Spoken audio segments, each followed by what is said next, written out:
Hello and welcome to this lecture. In this video we are going to look at a very important topic known as recursion. We are also going to write a program based on this topic. Then we are going to look at preprocessor directives, which is quite interesting. Okay, let us start off with recursion. Now recursion occurs when a function calls itself. Let's say you have a function named function, and inside that functions you have several statements, and from that function you call the same function. From function you call function.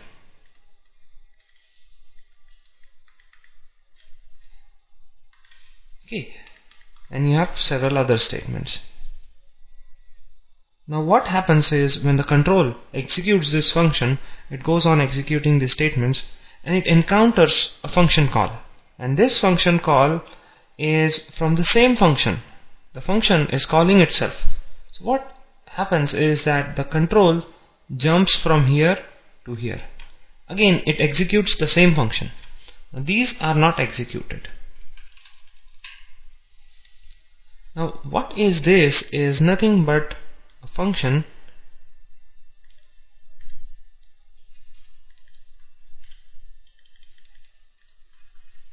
calling itself, and this is nothing but recursion. Now you can easily determine from this is that it is nothing but forming a loop, and this is an infinite loop. The control comes here, goes again to the function, comes here again to the function, so it forms infinite loop.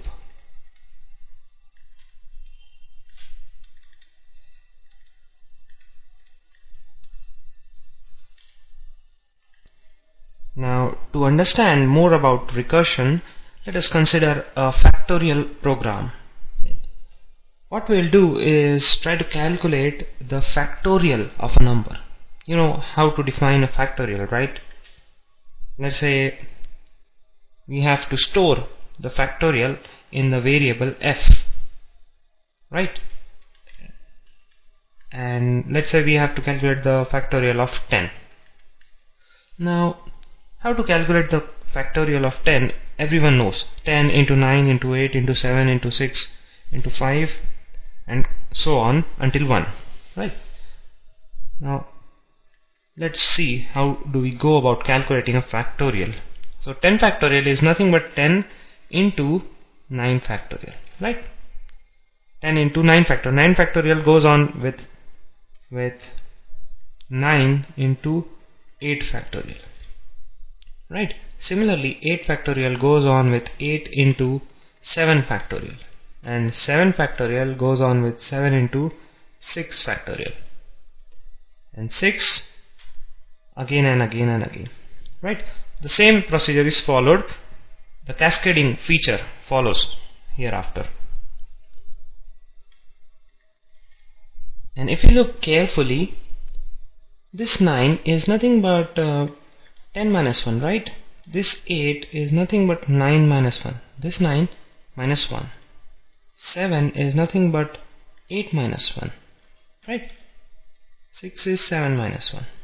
So what I'm trying to tell you is, if we consider this number 10, of which we have to calculate the factorial, if we consider this as n, this becomes n minus 1's factorial, right? So how can we generalize a function for calculating factorial? Is we have to store in f the factorial. So f is equals to, we have n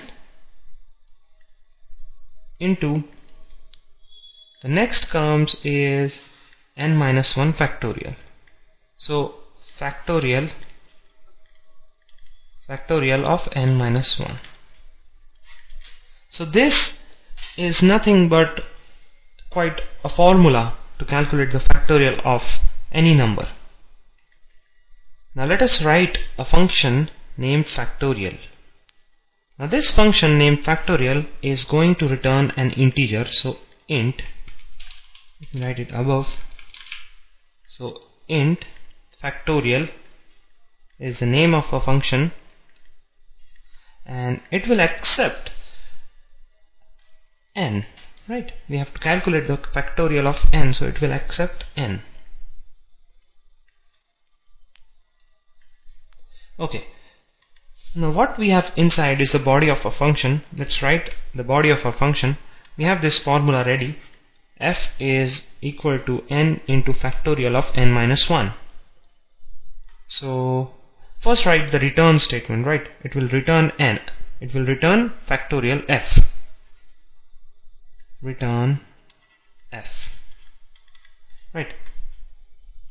And before it, we are calculating the factorial. So f is equal to, let me write it in another color. So f is equal to n into factorial of n minus 1. Now this is a recursive call. The control will go again to the factorial function. It will call again the factorial function. Now it forms an infinite loop, right? But we have to stop an infinite loop. Otherwise it will go on running and running, and it will never stop. So to stop an infinite loop, we have to write a condition. Based on a condition, we will have to stop. Now what would be the condition of stopping calculation of a factorial? If you look at this carefully, 6 factorial goes on with 6 into 5 factorial, right? This goes on with till 1 factorial comes, and 1 factorial is 1 into 0 factorial, right? And this 0 factorial is nothing but 1. So we stop at 0 factorial, which is 1. So we will have to use the condition if n is equal to 0. If n is equal to 0, we are going to return the factorial of 0, which is nothing but return 1. Right, 1 will be returned.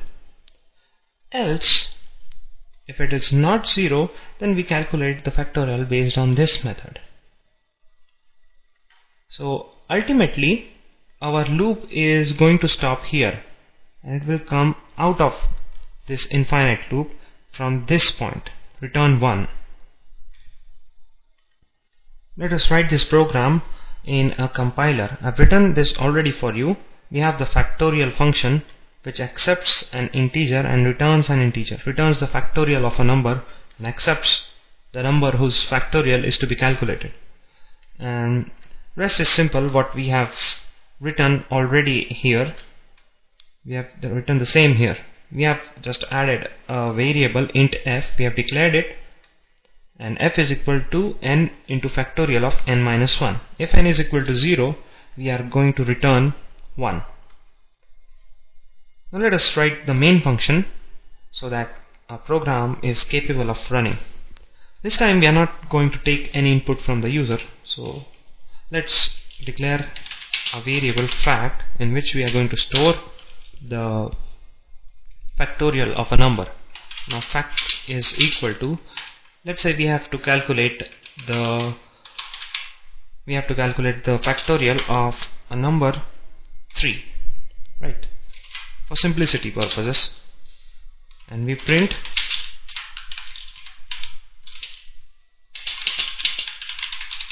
factorial, right?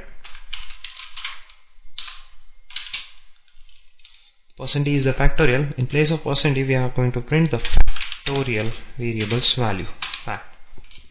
Now let us run this program and see if it works or not. And yep, it is running perfectly. Factorial of 3 is 6. 3 into 2 into 1 is 6. Okay, now let us see how this concept of recursion works. Let's say we get the n as 2. For the sake of simplicity, let's consider n as 2. So what will happen is, it will check if n is equal to 0. 2 is not equal to 0, so it will go in the else part f is equal to n into factorial of n minus 1. So this will be 2 into factorial of 2 minus 1, and this function will go to, it will call factorial, right? It will call itself. So instead of putting this arrow in the same function, I've created a copy of this function, so it will go here. And factorial this time will have 2 minus 1 is n as 1, right? Again it will check, is n is equal to 0, 1 is not equal to 0. Again it will go in the else part. Now n is 1 into factorial of 1 minus 1. Now this call will go here, right? 1 minus 1, this time n will have 0, and this condition is true, and 1 will be returned.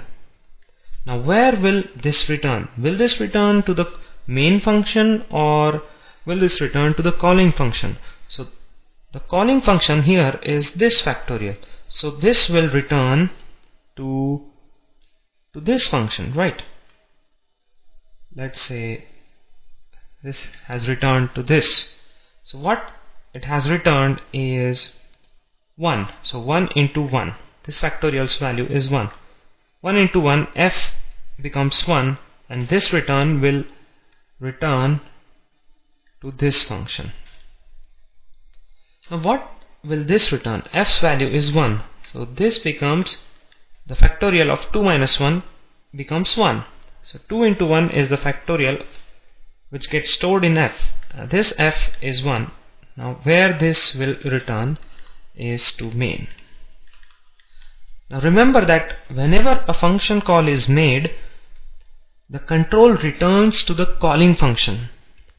Not necessary if the recursive call starts from main and then the recursion is within the function. So the control will return first within the function, and it will go on returning, and the last return will be to main if it is called from main for the first time. Now let us visualize what has happened here.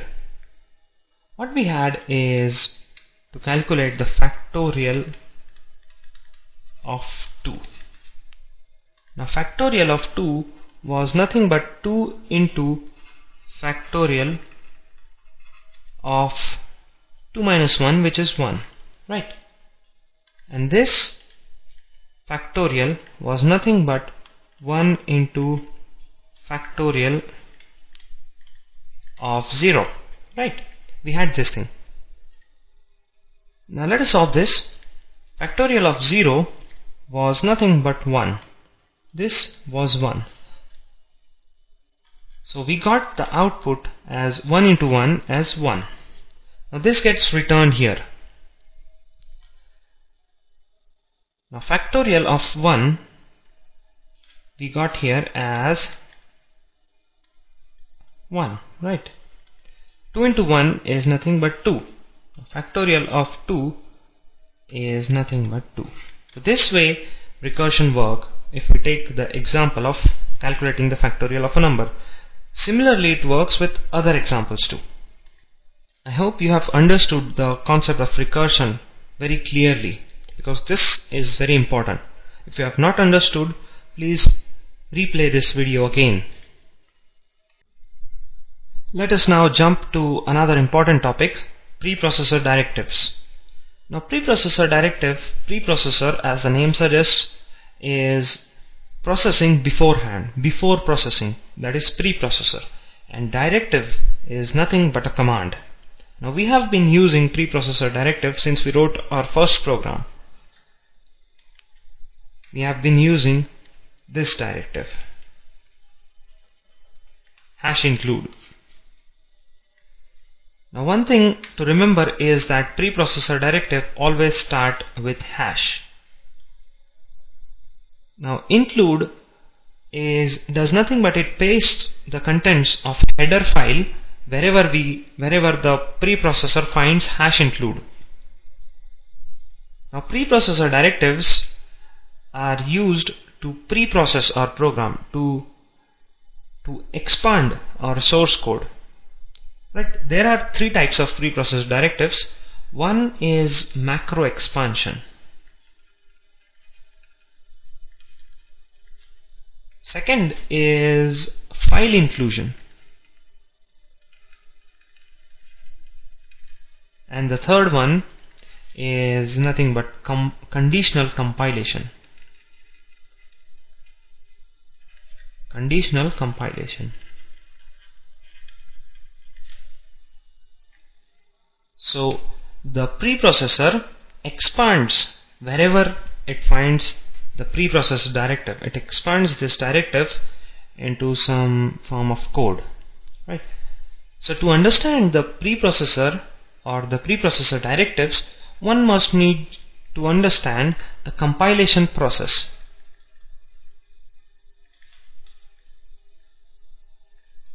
Compilation process. So first of all, we write the source code or the program.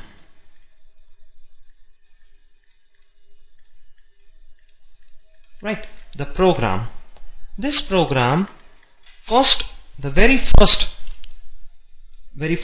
operation or very first software our program goes through is the preprocessor.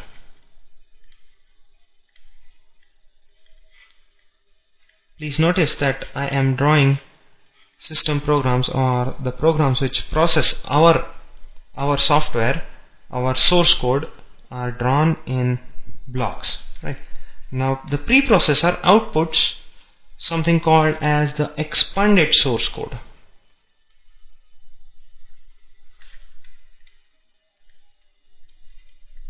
It expands our source code, the preprocessor. Now this expanded source code goes input to the compiler. Now compiler, we know, is a software that converts high-level language program to low-level language program. Now this compiler outputs what we call as object code. Object code is nothing but binary machine language code. Now this object code goes into a software called as linker. Now this linker outputs the executable file. Executable file which can be executed on a computer, which can be run on a computer. Now preprocessor, we know, expands our source code. It processes our source code before it goes into the compiler. Compiler gives us the object code. What linker does is it actually links to functions. Links to functions. Now what is called linking to function is actually what happens is you have different functions. You have standard library functions, you have your own user defined functions. Now what happens is your main function gets its own object code. It gets its object code. Your other functions gets their object code, and the standard library functions get their object code. Now the compiler, or when the program is run, it doesn't know where the functions object code is located in memory, or where the standard library functions are located in memory. Now linker actually links these functions together. So it gives the addresses of these functions in memory. While compilation, these addresses are relative, but when you run your program, they become actual addresses. So with this, let us start off with the first preprocessor directive, known as macro expansion. Now let me give you an example of macro expansion. Hash define. Hash define is the directive for any macro. Hash define, then you have the macro name and you have the macro code or some value.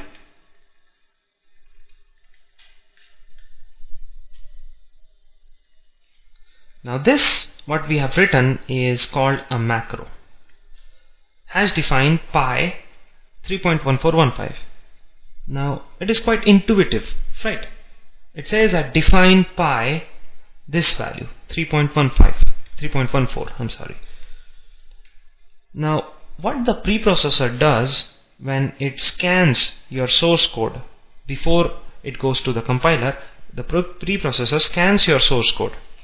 Now it replaces this pi with this value. Wherever it finds this string or these characters pi, it replaces these characters with this value. So if you have area is equals to pi into r, pi r square, right? So this pi will be replaced by 3.14, by this value 3.1415, right? It is actually nothing but giving some meaningful name to some code or to some constant value, right? The syntax is as follows: hash define, you have identifier, how to identify your code or your values, and you have code. Now by code I mean you can have any code. This time we had values, you can have code. Let us take an example. If I say hash define, let's say we have to define a macro called as new line, and new line will be replaced by this code.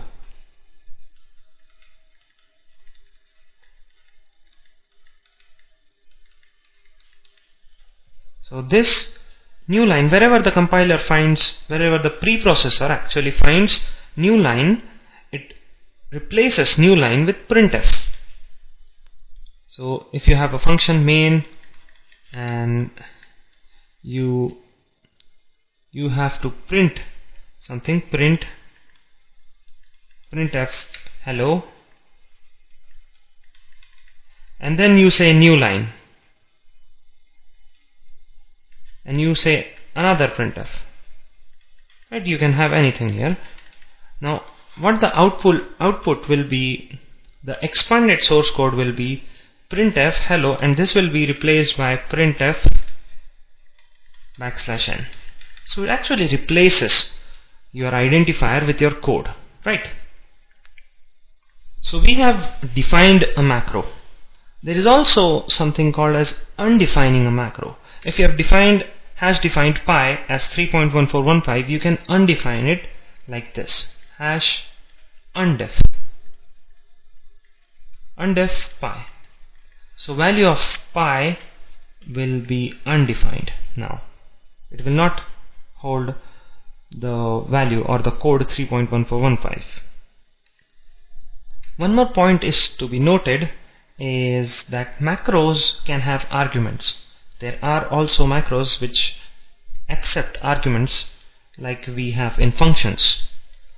So let me give you an example. Hash define square, and let's say it accepts the argument x, and this square x, this call to the macro, will be replaced by x into x. So this way a macro can accept argument. So if you have a is equals to square 5, so it will be replaced by a is equals to 5 into 5. Now this 5 goes here and it is replaced by like this: x into x, 5 into 5. You can also put a value into a variable and do like this: b is equals to square, and to this you can pass a variable. Ultimately the value gets passed. Let us take this example. Now you know what will happen. Some points to be noted are that this is not a space. please do not put space between the argument or in between the argument and the identifier. This is the macro identifier. There should not be any space in that, and one must include this within parenthesis, right? Okay, so the question is, should we use macros or should we use functions? Now macros is actually replaced with the code associated with that macro, and function is that the control jumps to that function.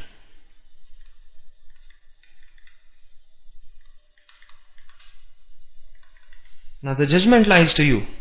If you use macros, your code will be quite lengthy, will be quite long. The expanded source code will be very much expanded if you use macros. But if you use functions, the code is much smaller. But macros do have an advantage, right? Macros run faster than functions. So if you have some smaller functionality to be implemented, you can implement it using macros.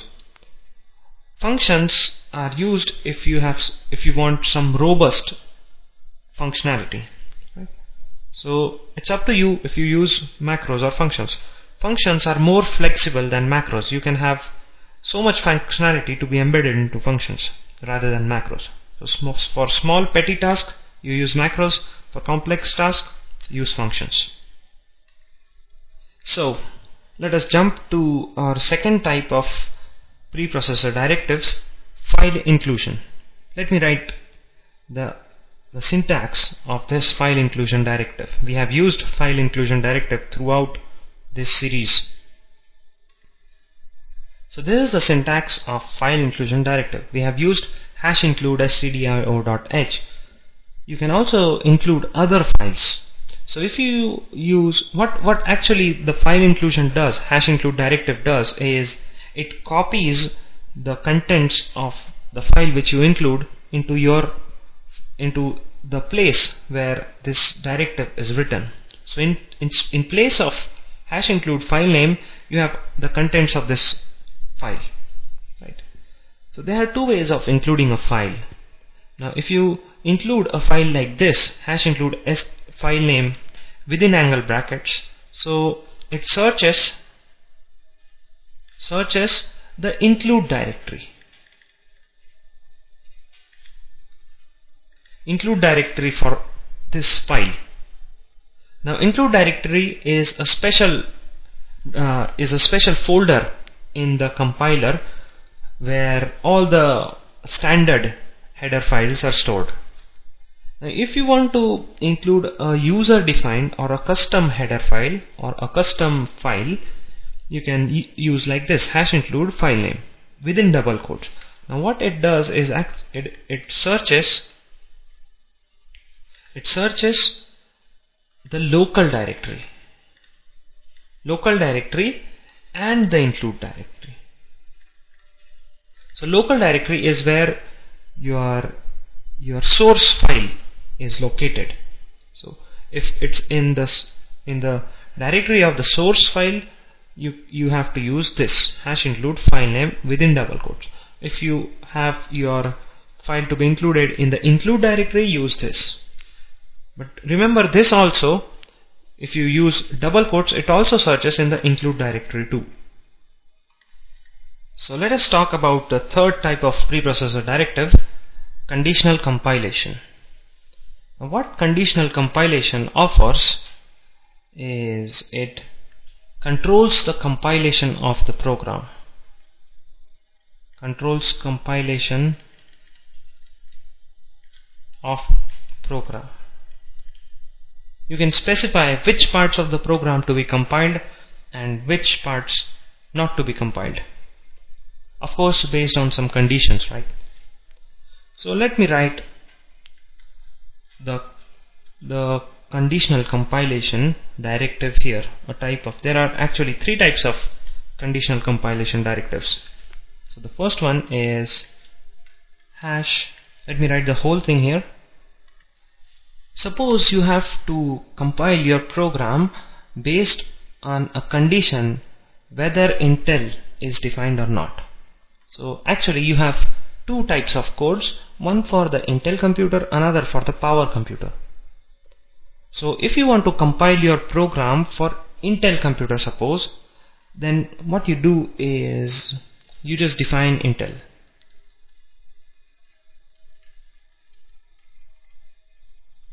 Now when the preprocessor sees that Intel is defined, so our condition is if defined, if def Intel.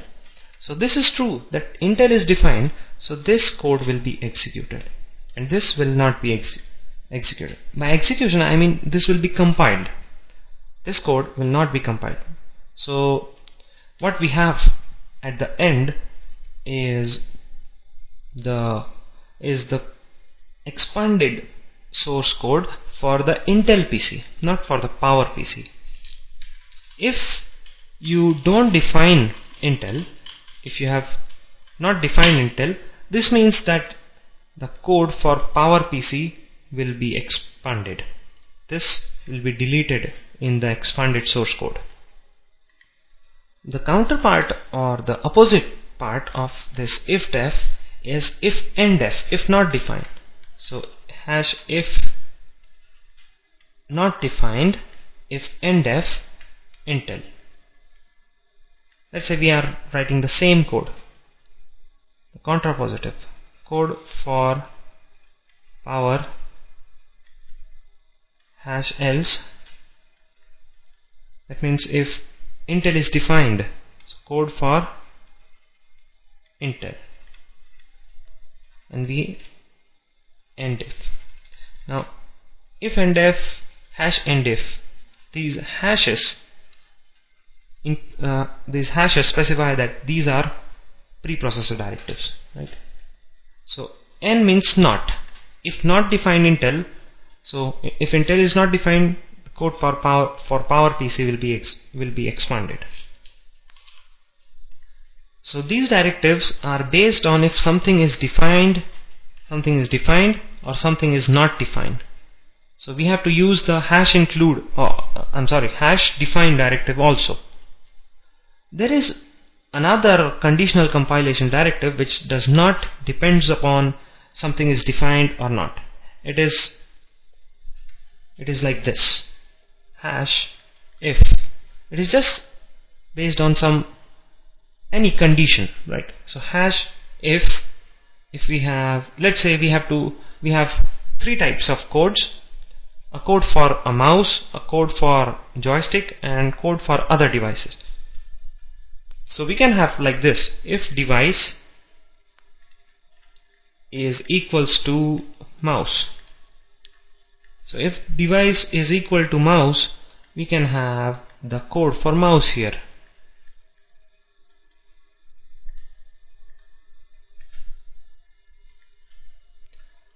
Hash here we have elif, ELIF. So attention to be paid here. We had else here. We did not have any else if or such type there. We have in this, when we just use the hash if operator, we can also have elif, actually else if, right? So we write ELIF. Elif device is joystick, we have code for joystick.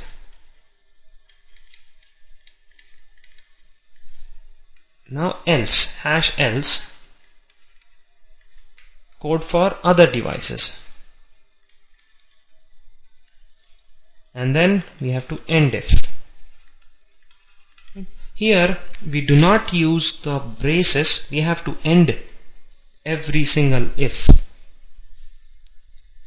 So if you have the device as mouse, the code for mouse will be present in the expanded source code. These will not be present.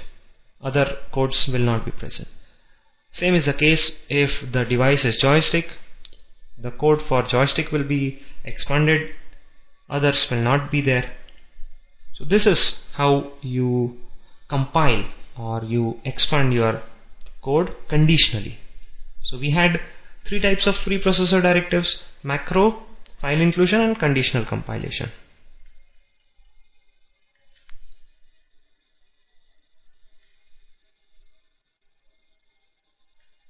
So we have come to an end of this lecture. If you have any queries or any questions, do email me on this address. Thanks for listening.